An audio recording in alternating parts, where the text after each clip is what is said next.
As long as you can stay in the United States, the green card and the US dollars are yours.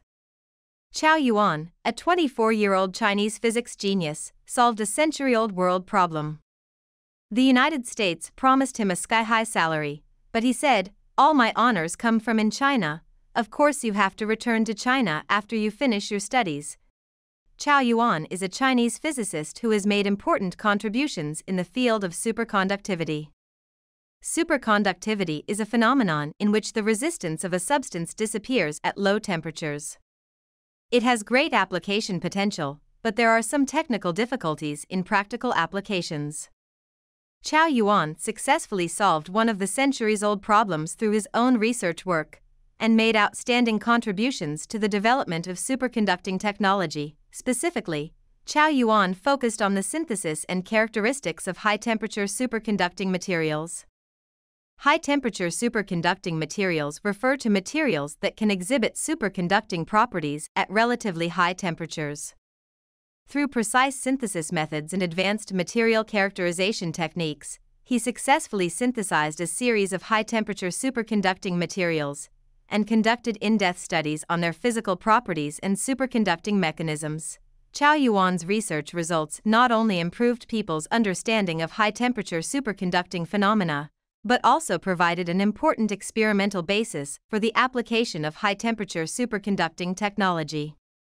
His work has opened up new possibilities for the application of superconducting technology in the fields of energy transmission, magnetic resonance imaging, and electromagnetic induction, and is of great significance in promoting the development of science and technology. Chow Yuan is known as a Chinese physics genius, and his achievements in solving superconducting problems have won high recognition and praise from the global scientific community. His research has not only greatly promoted China's scientific cause, but also made important contributions to the progress of world science. At the beginning of the video, the person who insisted on returning to China regardless of the preferential treatment from the United States is Chow Yuan. In Chow Yuan's memory, he grew up in Shenzhen. In fact, what he didn't know was that his parents lived with him in a small county before the age of 3. And they left their hometown because of work. Considering that being in a big city like Shenzhen would also help Chow Yuan's education, his parents decided to move their family to Shenzhen. It is said that when Chow Yuan was in kindergarten, he was different from other children. When other children were playing, he would read books quietly beside him, and he would ask the teacher many questions after reading. People around him said that Chow Yuan would definitely have a great future when he grows up. When he was in the first grade of elementary school, Chow Yuan had a child who had a robot. Chow Yuan wanted to have one after seeing it, but the robot was very expensive at that time, and his parents didn't want to buy it for him, so he had one. An idea to gather all the parts and piece it together yourself. During that time, Chow Yuan went to a nearby abandoned factory alone to find some small parts. The mother and father felt that the child was playful and didn't take this matter to heart, but Chow Yuan's performance later surprised them. A few weeks later, Chow Yuan showed them his restored robot. The parents were shocked when their 7-year-old son collected the parts and restored a robot himself. After that day, the parents gradually began to observe Chow Yuan. They felt that Chow Yuan was very smart and talented in learning. The mother discussed with Chow Yuan's father, although their family's conditions were not very good, but no matter how bad it was, they could not afford to neglect their children's education, especially Chow Yuan was so talented. They felt that Chow Yuan's talent should not be wasted, so after the two discussed it, he decided to send Chow Yuan to the super class to study. Soon, Chow Yuan also attracted the attention of the teacher, just because this child is good at learning, and can draw inferences from one instance to another. After that, Chow Yuan started to skip grades. When he was only a teenager, he was admitted to the junior class of the University of Science and Technology of China, and chose to study in the Department of Physics. After Chow Yuan graduated, with the support of the state, Chow Yuan went to the Massachusetts Institute of Technology to continue his development. When he was young, he was about to go to another country. In fact, his parents didn't worry much about Chow Yuan. Chow Yuan was very independent since he was a child.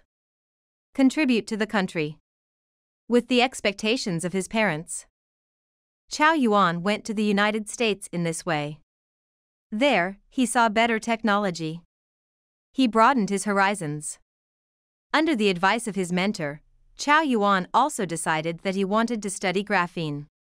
The research on graphene materials is very difficult, because no one has successfully studied it before, and he has no reference materials, so he starts from scratch. Until later, Chow Yuan felt very frustrated by repeated experimental failures, and even Chow Yuan's mentor began to persuade him to give up this direction and change to another direction. But Chow Yuan said to his mentor, "Since I started, I can only go one way to the end." Even though everyone was not optimistic about him, Chow Yuan continued to study, and finally succeeded in researching the graphene material. This result was beyond the expectation of his mentor. When the United States heard that Chow Yuan had developed a graphene material, they wanted to keep this talented young man in the United States. They offered an olive branch to Chow Yuan, offered many favorable conditions, and agreed to Chow Yuan give him a green card, but Chow Yuan refused. In order to allow Chow Yuan to stay, Chow Yuan's mentor analyzed the pros and cons for him. "I gave him an analysis of how good the treatment conditions would be if he stayed in the United States, and the technological conditions in the United States are so much better than those in China. Here, Chow Yuan can also conduct his own research with confidence, but Chow Yuan rejected him. He told his mentor, "When I came to the United States, my country sponsored me, and my roots are in China.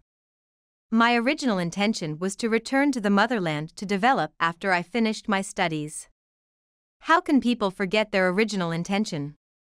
Even if China is not as advanced as the United States now, but I believe that China will develop better in the near future." With such outstanding scientific research achievements at such a young age, Chow Yuan has no arrogance and slack in the slightest.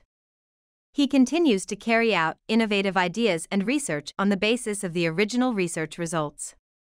In May 2020, he published 2 more papers on the progress of graphene superconductivity in the journal Nature.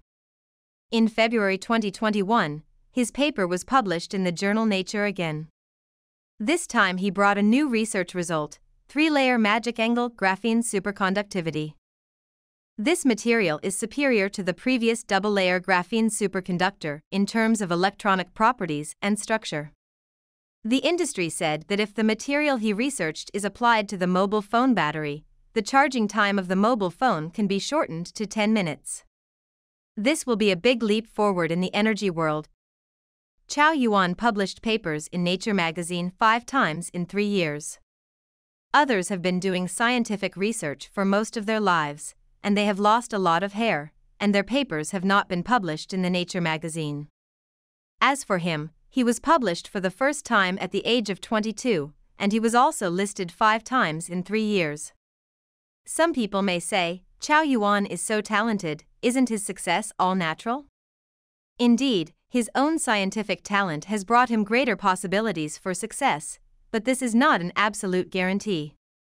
Aren't there many child prodigies in this world who eventually disappeared? From the growth experience of this scientific genius, we can find that his success is not accidental, nor is it just luck. No matter where the great people are, they are the roles to be fought for. After Chow Yuan became famous internationally, foreign entrepreneurs and politicians hoped to compete for this super talent. They lured him with high salaries and jobs, and even a green card in the United States, just to let him stay and cooperate with them. However, Chow Yuan was unmoved. With the country's scientific and technological development in mind, he rejected them with a sonorous and forceful sentence: "I am Chinese, and I will return to my motherland to develop after all." Chow Yuan rejected the lure of high-paying jobs and green cards offered abroad, and resolutely chose to return to China to play. With this enthusiasm, Dr. Chow Yuan returned to his motherland after graduation, joined Huawei, and continued to study the application of graphene in the electronic energy industry. At the end of 2018, Huawei announced that a Mate 20 mobile phone used a graphene cooling system for the first time, which aroused great repercussions in the industry, and behind this is inseparable from Chao Yuan's research. Chao Yuan chose to return to China to work, which not only promoted the commercial progress of graphene, but also made a breakthrough in Huawei's graphene technology. Chao Yuan's wave of responses may make these foreigners feel puzzled, let alone the superior cooperation conditions. Which one is this? However, for Chinese people who have suffered from being stuck by foreign countries in technology for many years, we really understand Chao Yuan's painstaking efforts to return to the motherland to help the country's technological development. Since ancient times, heroes have been born in youth, and the banner of rejuvenating the country through science and technology has undoubtedly fallen on the shoulders of the younger generation. Just as Liang Qichao once said, "Therefore, the responsibility today is not with others, but with my youth." The wisdom of the youth makes the country wise, the wealth of the youth makes the country rich, and the strength of the youth makes the country strong. If China can have more young heroes like Chao Yuan who are deeply involved in the development of the motherland, why not worry about the country not being prosperous? Since the founding of New China, many patriotic scientists have emerged, such as father of Chinese missiles Qian Shuesan, father of Chinese railways Zhang Tianyu, bombs father Deng Jiaxian, son of the earth Li Siguang, people's mathematician Hua Luogang, and others. These scientists have played a huge role in promoting China's technological development and prosperity, and their patriotism is even more worthy of admiration. Since the founding of New China, many patriotic scientists have emerged in China, one of whom is Qian Shuesan, the father of Chinese missiles. In today's technology-led global competition, China needs more high-tech talents like these patriotic ancestors to help achieve a technological power. However, China is currently facing the problem of high-end brain drain. According to the 2019 White Paper on Studying in China, the proportion of Chinese students who choose to stay overseas after graduation is as high as 72%.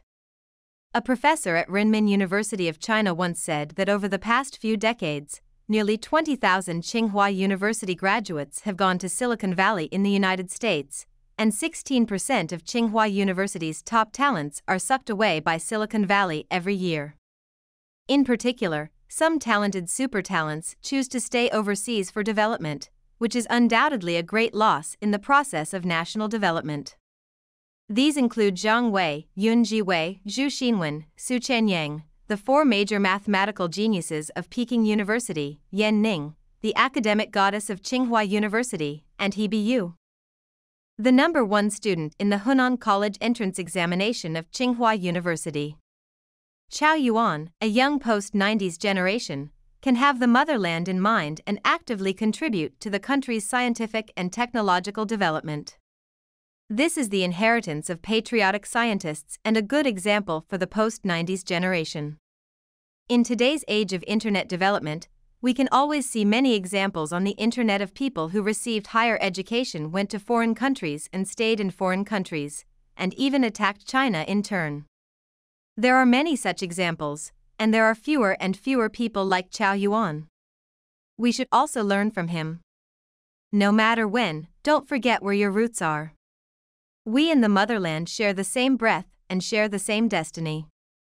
Only when the motherland is well can we be well. Well, that's all for today's video. Please leave your suggestions and share in the comment area. Looking forward to it. See you next time.